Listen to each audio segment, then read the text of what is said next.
Ayon sa mga lie detection specialist, ay isa sa madalas gawin ng mga tao pag nagsisinungaling ay inaayos nila ang kanilang buhok kahit na maayos naman na ito.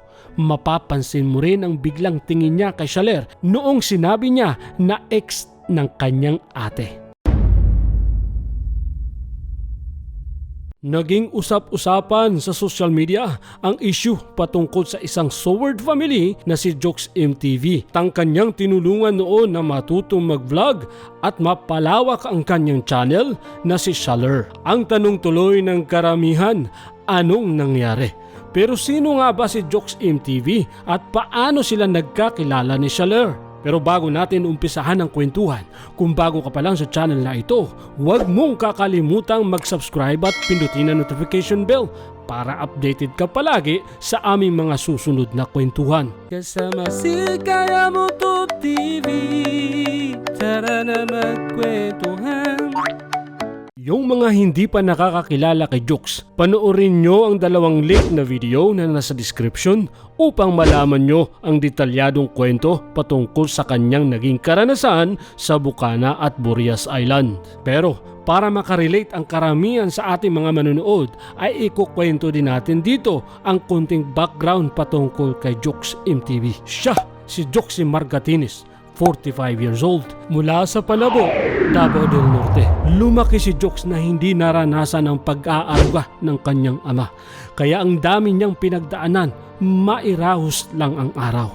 Naranasan niyang magtinda ng pandesal sa umaga at balot naman sa gabi. Naging tigalinis din siya ng tricycle. At minsan ay kinailangan niyang matulog sa gilid ng kalye para lang maipagpahinga ang naghihikaos niyang katawan. Dahil sa hirap ng buhay sa probinsya ay nakipagsapalaran si Jokes sa Maynila. Doon ay nakakilala siya ng katuwang at sa katunayan ay nagkaroon siya ng anak dito at pinangalanan niyang si Kian.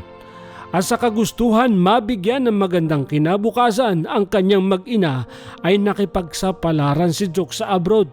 Sa abroad ay pinalad siyang magkaroon ng marangal na trabaho. Katulad ng naranasan ng iba nating mga kababayan na OFW. Naging dahilan din ang kanilang long distance relationship upang magkaroon ng lamat ang kanilang pagmamahalan. Ang kanyang asawa ay sumakabilang bahay na. Pero dahil sa si Jokes ay lumaking hindi niya nararanasan ang pagmamahal ng kanyang ama, ay daladala niya ang pangarap na magkaroon ng buo na pamilya. Kahit ang ibig sabihin nito ay kutsain siya at pagtawanan ng ibang tao at lulukin ang kanyang pride bilang lalaki, ay minabuti pa rin niyang patawarin ang kanyang asawa. Ayon sa kanya ay ayaw niyang maranasan ng kanyang anak ang kanyang naranasan. Pero dahil nasa abroad pa rin ang kabuhayan ni Jokes ay madalas pa rin niyang hindi makasama ang kanyang pamilya. Kaya naman ang pangangabilang bahay ng kanyang misis ay naulit ng hanggang 5 beses at 5 beses na rin siyang pinatawad ni Jokes. Hanggat sa dumating ang araw na hindi kinaya ni Jokes ang panluloko ng kanyang asawa. Umabot pa ng 6 na beses ang panluloko ng kanyang asawa bago pa niya mapagdesisyonan na isumbong kay Rafi Tulfo ang kahayupang ginawa ng kanyang asawa. Sinubukan pag-ayusin ni Rafi Tulfo ang mag-asawa pero sadyang nakapagdesisyon na si Jokes na tuluyang makipaghiwalay sa kanyang asawa. Masakit man sa damdamin ni Jokes ay kinailangan niyang magpatuloy para sa kanyang kaisa-isang anak na si Kian. Hanggat sa bumalik sa abroad si Jokes at para paunti-unti niyang makalimutan ang sinapit niya sa kanyang dating asawa ay nilibang niya ang kanyang sarili sa pagbablog. Madalas niyang panoorin si Japper Sniper at sa katunayan ay naging sponsor si Jokes ni Japper Sniper.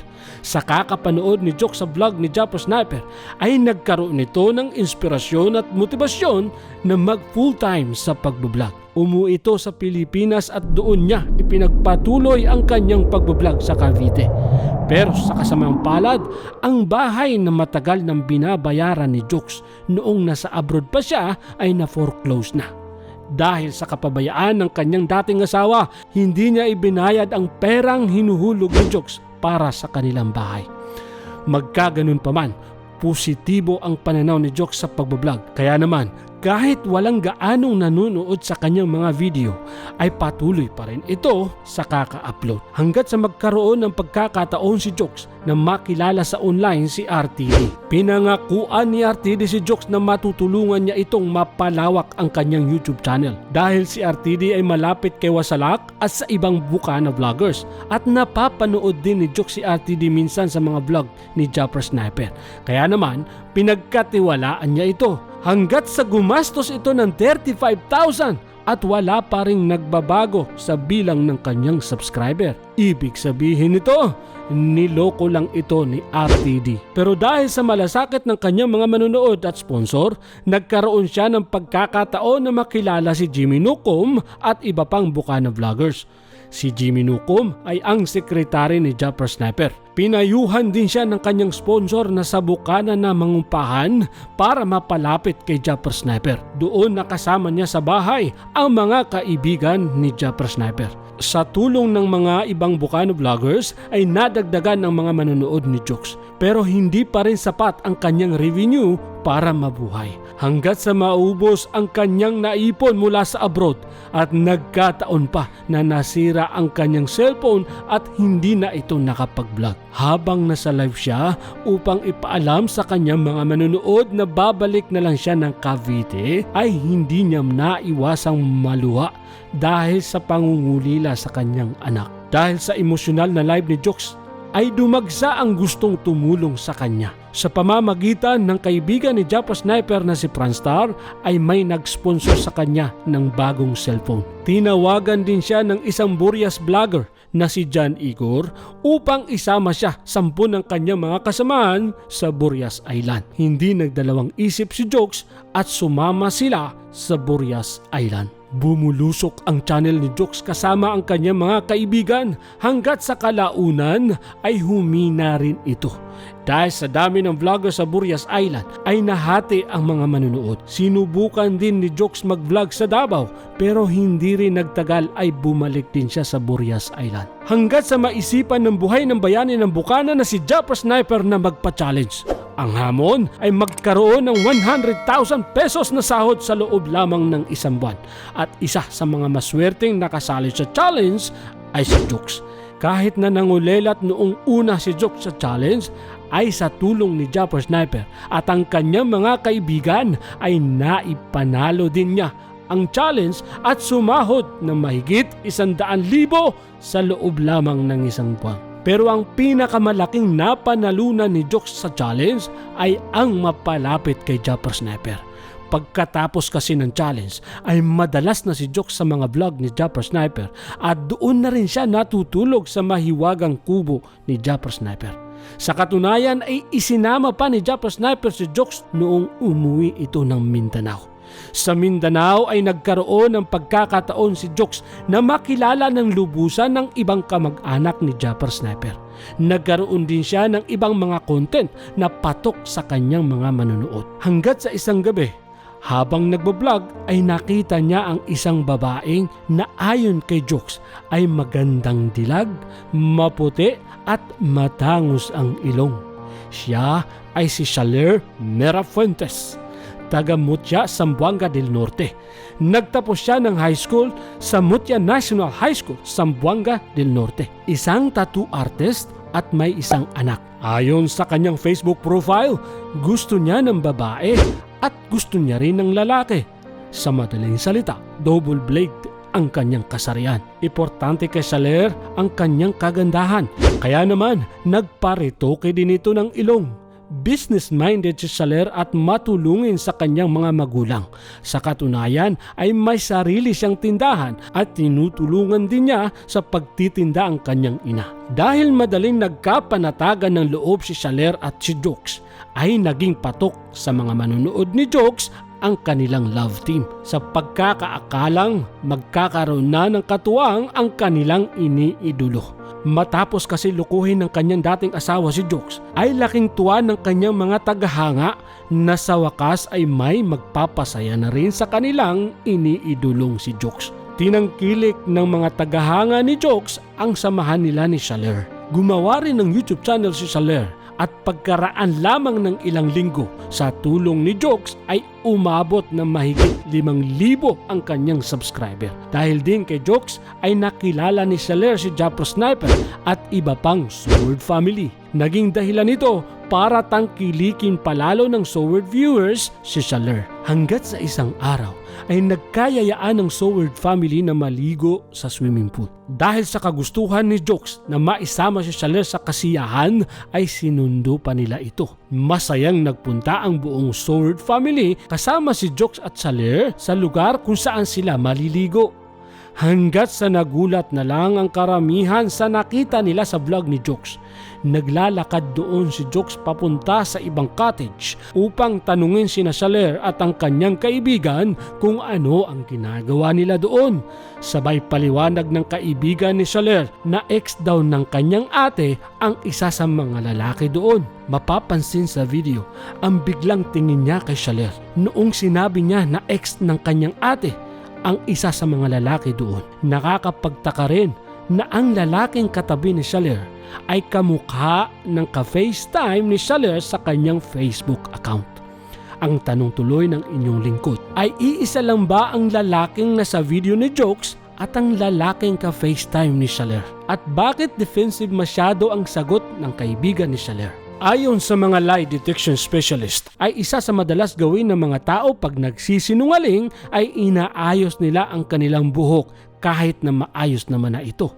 Mapapansin mo rin ang biglang tingin niya kay Saler noong sinabi niya na ex ng kanyang ate.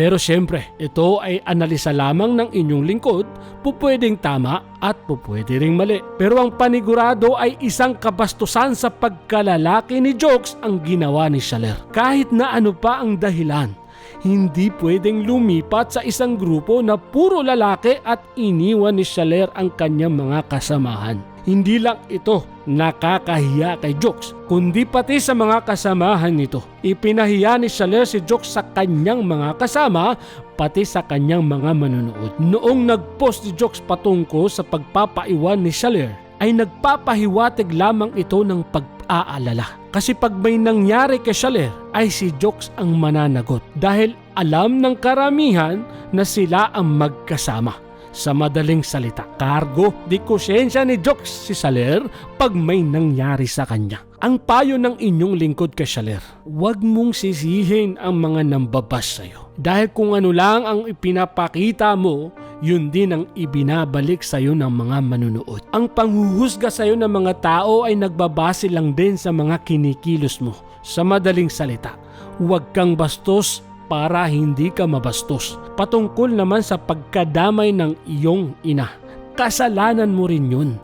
Kasi pagkatapos ng ginawa mo kay Jokes at alam mong ibabas ka ng tao, ay isinama mo pa ang iyong ina sa sumunod mong video. Natural, siya yung napagbuntunan ng iba kasi siya yung nagpalaki sa'yo. Kaya ang payo ko sa'yo, Saler, kung may respeto ka sa nanay mo, huwag mong isama sa mga vlog mo para hindi siya nadadamay. Ipagpatuloy mo ang pagiging business-minded mo.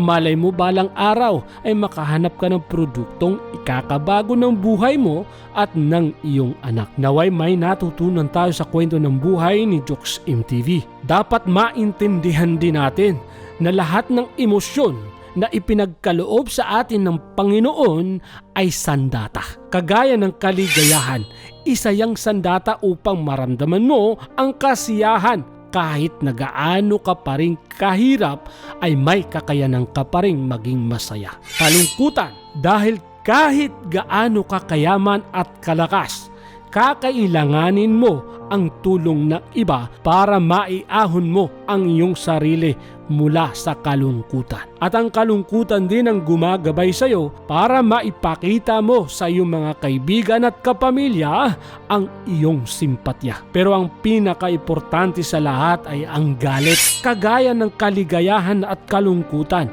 pag hindi mo ito ginamit sa tamang paraan, ay sa halip na makatulong sa iyo ay problema ang maidudulot sa iyo nito. Ang galit ay ibinigay ng Panginoon upang maproteksyonan ang iyong sarili, pamilya at ng iyong kapaligiran laban sa mga taong mapagsamantala.